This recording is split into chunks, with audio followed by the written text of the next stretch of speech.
In a remote tunnel deep within the Judean desert, an unsolved mystery of a priceless treasure. It started with Abraham, was assembled by Moses, enshrined by King Solomon.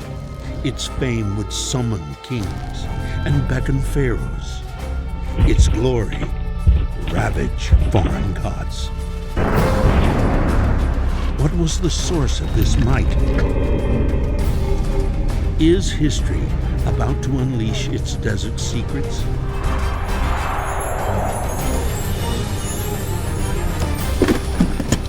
The quest for the temple treasures and the Ark of the Covenant, Jehovah's treasure.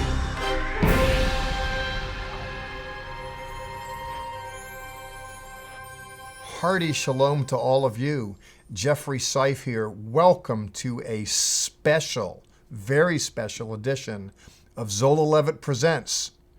This will be the first in a three-part treatment of the Bible's lost treasures. We're going to go explore the world of the Sinai, making our way to Jerusalem as we look for the Ark of the Covenant and the temple treasures. Off we go now on location.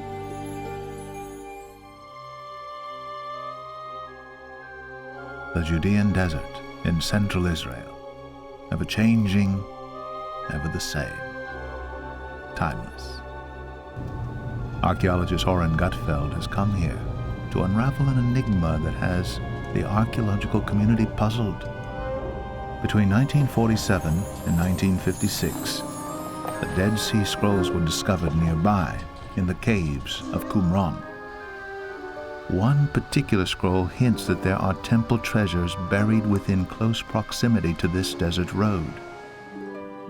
We are at Nahal Sechacha, Shadow Valley, under the fortress of Horkania, fortress that was built by the Hasmonean and rebuilt by Herod the Great in the end of the 2nd century BCE and in the 1st century BCE. And we are digging actually two tunnels, very, very interesting tunnels that we are digging for a few years now. Rising high above Gutfeld's tunnels are the rocky slopes of Mount Harkania. Atop the mountain rests the remains of a stone fortress, one of 7 such strongholds built in the 1st and 2nd century BC. It was a setting fit for a king, complete with an aqueduct, a swimming pool, and fresh water which flowed from a spring located 10 miles away in the holy city of Jerusalem.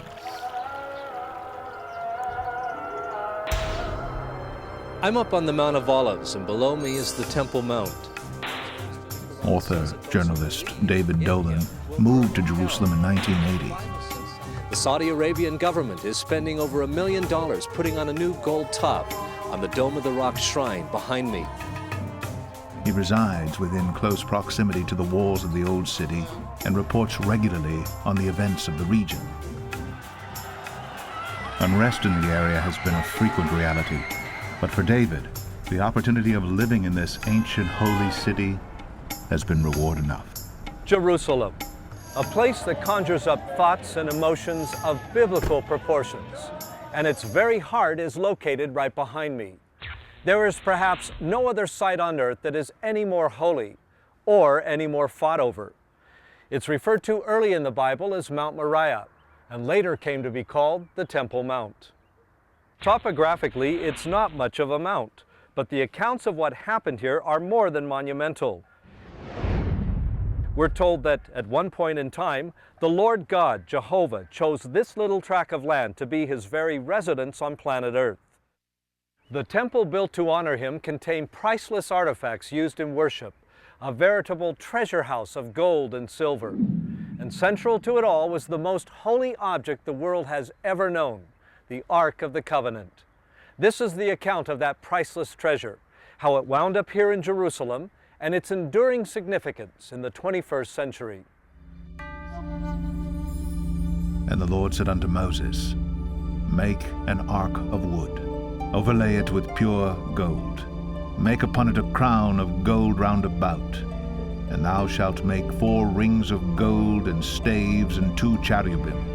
And I will commune with thee from above the mercy seat, from between the 2 cherubim, of all the things that I will give thee unto the children of Israel.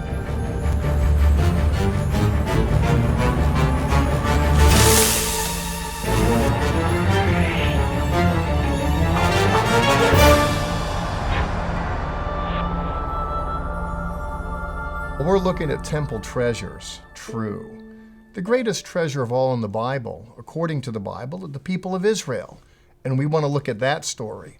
An old friend, CBS correspondent David Dolan, helps tell that story. He is an old friend of mine, an old friend of this ministry, a new friend of yours now as we hear him, as we continue to look at Jehovah's treasures. According to the biblical text, the story of a covenant with the children of Israel begins long before Moses. Early in the book of Genesis, the Bible tells us of a long journey made by Abraham and his wife Sarah. Reaching a foreign land named Canaan, God reveals his plan for an extensive nation to originate with Abraham's seed. And the Lord said to Abram, Look now toward heaven and count the stars, if thou be able to count them. So shall thy seed be. I am the Lord that brought thee out of Ur of the Chaldees, to give this land to inherit it. 6 centuries pass. Then one day, the voice of God would be heard again. Moshe.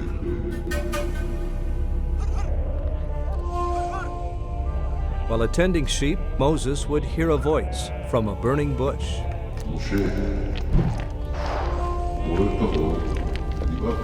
Moses, come now therefore, and I will send thee unto Pharaoh, that thou mayest bring forth my people, the children of Israel, out of Egypt. And this is my memorial unto all generations.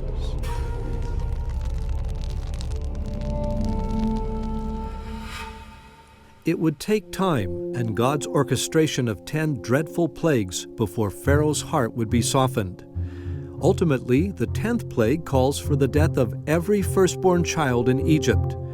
However, God informs the Israelites that their children will be spared if the blood of a sacrificial lamb is spread upon their doorposts. For the Egyptians, it proves to be the fatal blow. Pharaoh is crushed, the Israelites are freed, and the ordinance of Passover established forever. אמור מעתה במצרים לקו 40 מכות ועליהם לקו 200 מכות. ברוך אתה אדוני אלוהינו מלך העולם בורא פרי הגפן. אמן. ברוך אתה הלילה זה כולו מערוב. הלילה זה כולו מצב שבכל הלילות. And it came to pass at the end of 430 years, that all the hosts of the Lord went out from the land of Egypt, and the children of Israel journeyed from Ramses, about 600,000 on foot that were men, beside children. Up until this time, all of God's covenants have been verbal. He's promised, for instance, that there would never again be a flood like the one endured by Noah and his family. He's made a verbal pact with Abraham, Isaac, and Jacob. However, it's during this wilderness experience that the Israelites would receive their first physical manifestation of God's covenant. The 10 Commandments, written on tablets of stone that would ultimately be placed in the Ark of the Covenant. In the 4th century A.D., the Byzantines designated a mountain in the southern part of Egypt's Sinai Peninsula as the Mount Sinai. The designation of Jabal Musa, often referred to as St. Catherine's, has been largely unquestioned until recently. American adventurers Larry Williams and Bob Cornuke now claim that Jabal Allah's in northwestern Saudi Arabia is the site where Moses received the 10 Commandments. Still others believe that Ar Karkom in Israel's Negev desert is a more likely site. There is in fact substantial archaeological and topographical evidence to support the case. Italian professor Emanuele Anati I arrived to the site by pure mistake. I fell in love with this mountain because of the landscape, of the rock art, of the monuments. It was clear from the very beginning that this is a holy mountain. So we went on and on for 4 years doing research on this mountain before we even started thinking about this mountain. Anati is professor of paleoethnology and is renowned for his expertise in ancient rock art.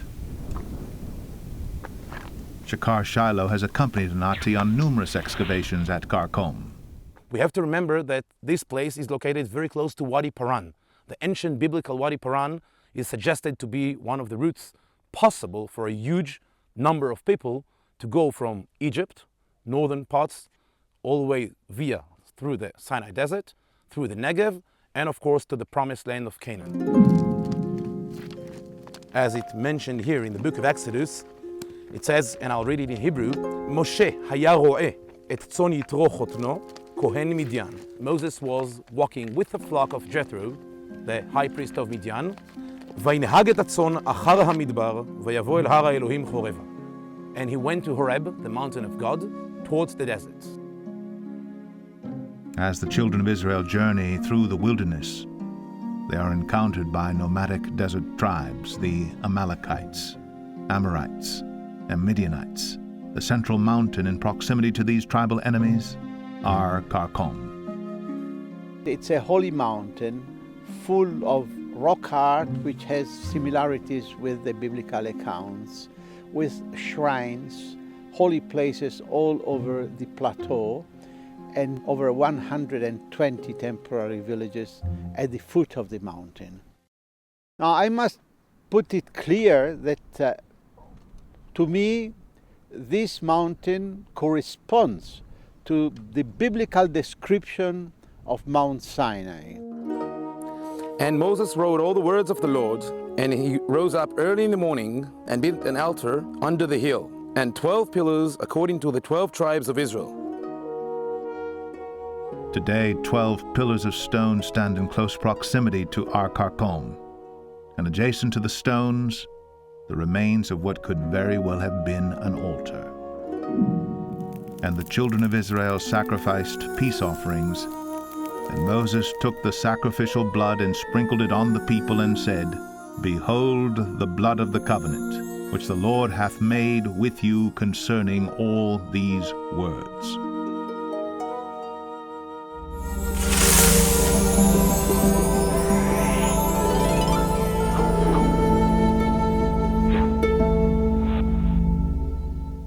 For insightful perspectives of Israel and Bible prophecy, ask for our free monthly newsletter, The Levitt Letter.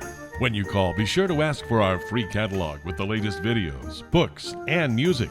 Our correspondence course, the Institute for Jewish Christian Studies, includes reading packets, teaching CDs, and mail-in tests. You may want to join us on an upcoming tour of Israel or Petra, or cruise the Mediterranean visiting Greece and Ephesus. Please contact us for more information. Would you say that everybody and anybody that wants to make the trip to Israel should do so? Yes, it is worth the trip. It is worth the time. It is worth the money. You say this with passion. Oh, I tell you, I'm so happy that I came. It's just such a privilege to be able to come where our Lord was born and crucified and was risen. For tour information, call 1-800-WONDERS.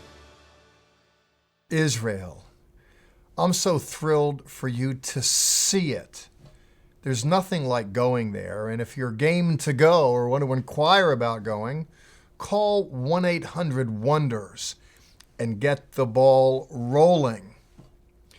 If you can't go but you want to know about Israel from biblical perspectives, current events, and all the rest, why don't you consider getting our magazine, The Levitt Letter? It's chock full of really interesting stories, and we're just thrilled to send it to you for the asking.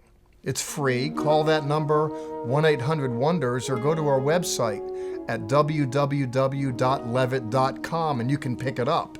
while it's free to you, we're hoping, of course, you might want to buy a book or something and make a contribution. But we just want to commend this information to you because we think it's important.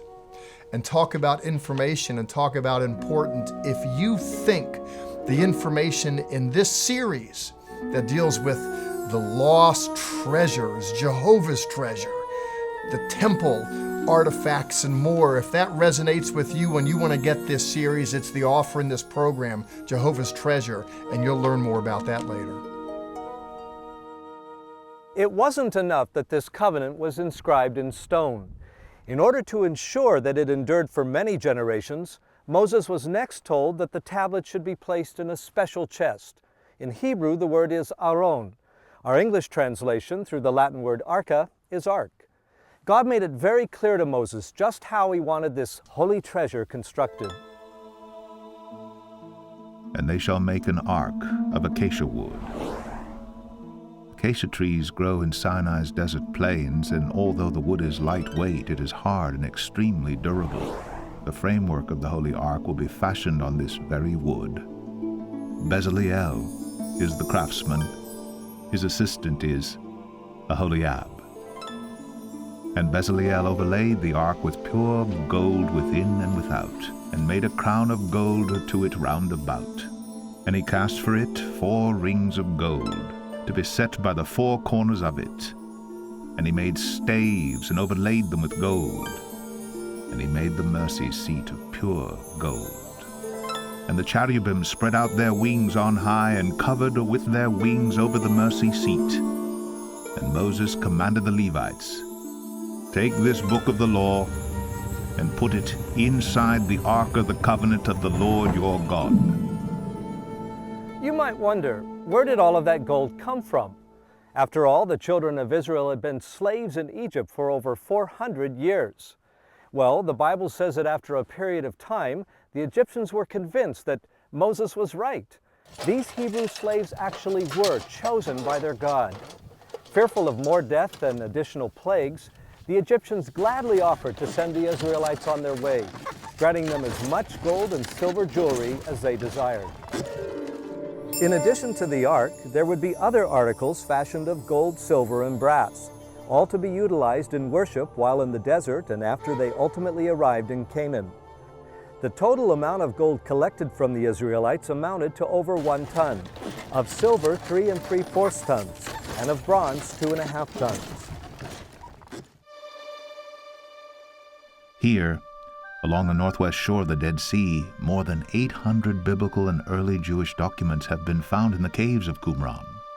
The landscape here is pockmarked with numerous caves, one of which, in 1952, produced a scroll unlike any other that had ever been found. Lying against the wall of cave number 3 was an extraordinary copper scroll, broken in 2, its pieces wedged one on top of the other. The find became headline news. Hoards of fabulous value were waiting to be found. After a meticulous procedure of cutting the copper into 23 sections, scholars determined that it listed 63 hidden treasures, some buried in Jerusalem and some in the nearby Judean desert where Oren Gutfeld is presently unearthing his tunnel. Here we see a treasure which starts below. Professor Hanan Eshel, a leading expert on the copper scroll. I believe that the treasure mentioned in the copper scroll are dealing with the tabernacle. They're speaking with the treasures that are described in Leviticus and Number. Those are in Exodus. Those are the treasure that Moses and Bezalel were doing in the desert after the Exodus. We have a very detailed description of where they were hidden, and we have a detailed description of how big they were. We're speaking here about an enormous amount of silver and gold and some vessels which are mentioned in the rabbinic literature as vessels that had to do with the temple. Tunnels such as this have been found nowhere else in all of Israel. The work is tedious, the mission daunting, but Gutfeld is resolute. He will not be deterred in his search for a meaningful light at the end of the tunnel. we're excavating in a tunnel that we started to dig only yesterday. This is the eastern tunnel of two tunnels that we found here previously. The western one was we dug in the past, and now we're going to check this tunnel to see if it's going down like the other one.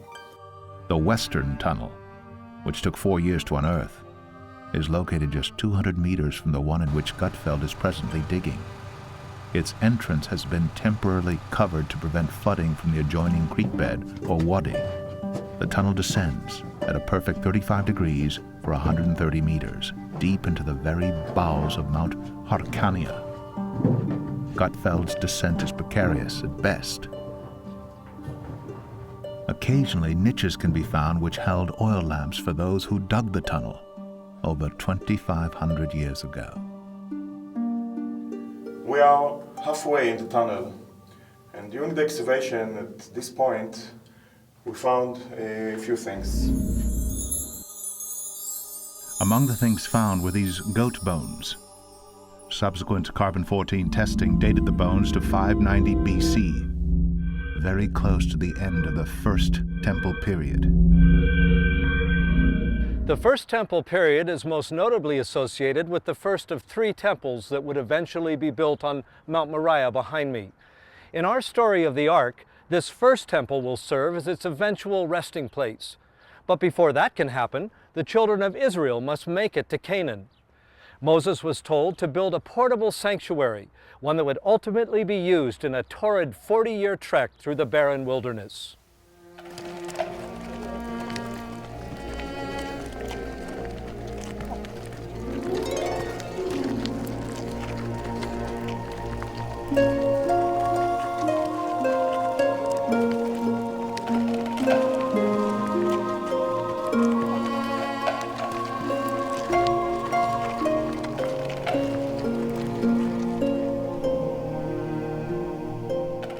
As the journey progresses, the tabernacle will be central to the life of the Israelites.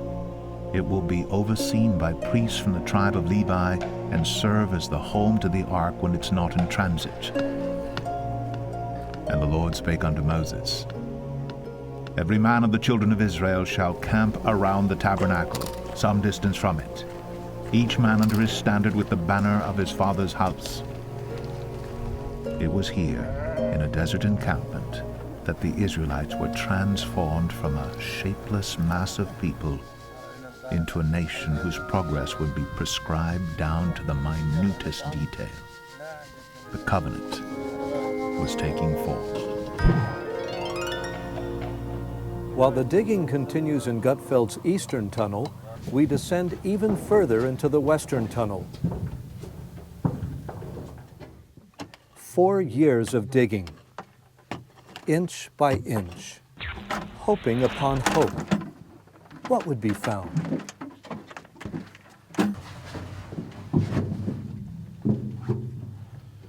We are in the end of the tunnel. It's really a mystery why they did such a huge project, a huge tunnel, for nothing. It's kind of a dead end. We tried to dig inside the rock, but we understood that it's a natural rock. So it remained a mystery, really an enigma. Gutfeld is not alone in the search for desert treasure. Ground-penetrating radar has recently been used here at nearby Qumran in the search for additional Dead Sea Scrolls. This technique will also be used by Gutfeld in his quest to solve the mystery of the Western Tunnel. There is little consensus as to the exact route the Israelites traveled. As for the grumbling, it was deafening. You have brought us out into this desert to starve us to death. To which from heaven was heard, At twilight you will eat meat, and in the morning you will be filled with bread. And so it was. Manna by day, a bread-like substance, and quail by night. When Moses strikes a rock with his staff, water springs forth.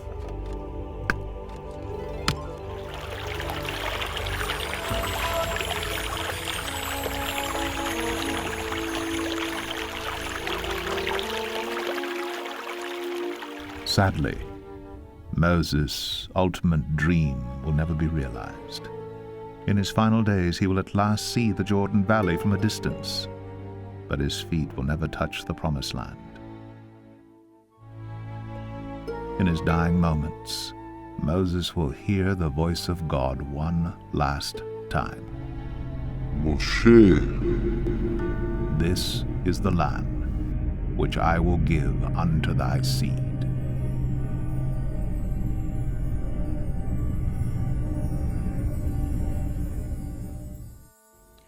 We are all about wanting to make biblical television worth watching, and we hope you think this is worth it. Cost us a small fortune to follow these archaeologists around season after season over a period of years as they're looking to dig up buried treasures. And in conjunction with the digging up of the buried treasures, we wanted to consider the treasure in the Bible, the covenant people, Israel, the object of God's attention, the affection, the love of his heart, and the object of his eye. Thank you for turning your eyes and hearts and minds this way.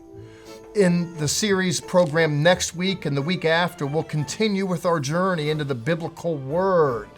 And we'll go to the biblical world and follow theologians, journalists, archaeologists, historians, as we go deep into the earth and as we go deep into the biblical Word and bring out truths that are long since lost, but worth a hearing in this modern world. Thank you so much for going with us on the journey, and as you go now, Sha'alu Shalom Yerushalayim. Pray for the peace of Jerusalem. Jehovah's Treasure, the quest for the Ark of the Covenant and the temple treasures, has been a special presentation of Zola Levitt Ministry. Join us in the Holy Land for a trip of a lifetime. You'll love it, I promise. For tour information, call 1-800-WONDERS. You may order a full-length version of Jehovah's Treasure on DVD, with scenes not included in this one-hour special, by calling 1-800-WONDERS. Zola Levitt Ministries' monthly newsletter, The Levitt Letter, is available for free and includes insightful perspectives of Israel and Bible prophecy.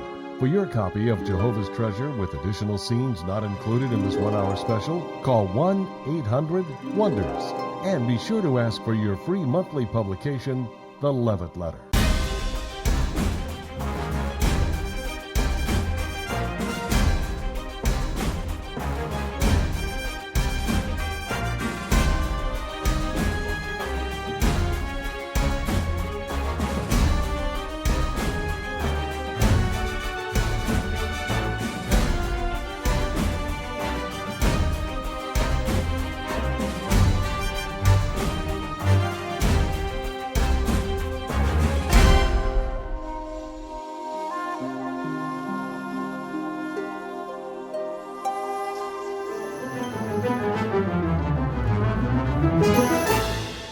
This has been a paid program brought to you by Zola Levitt Ministries.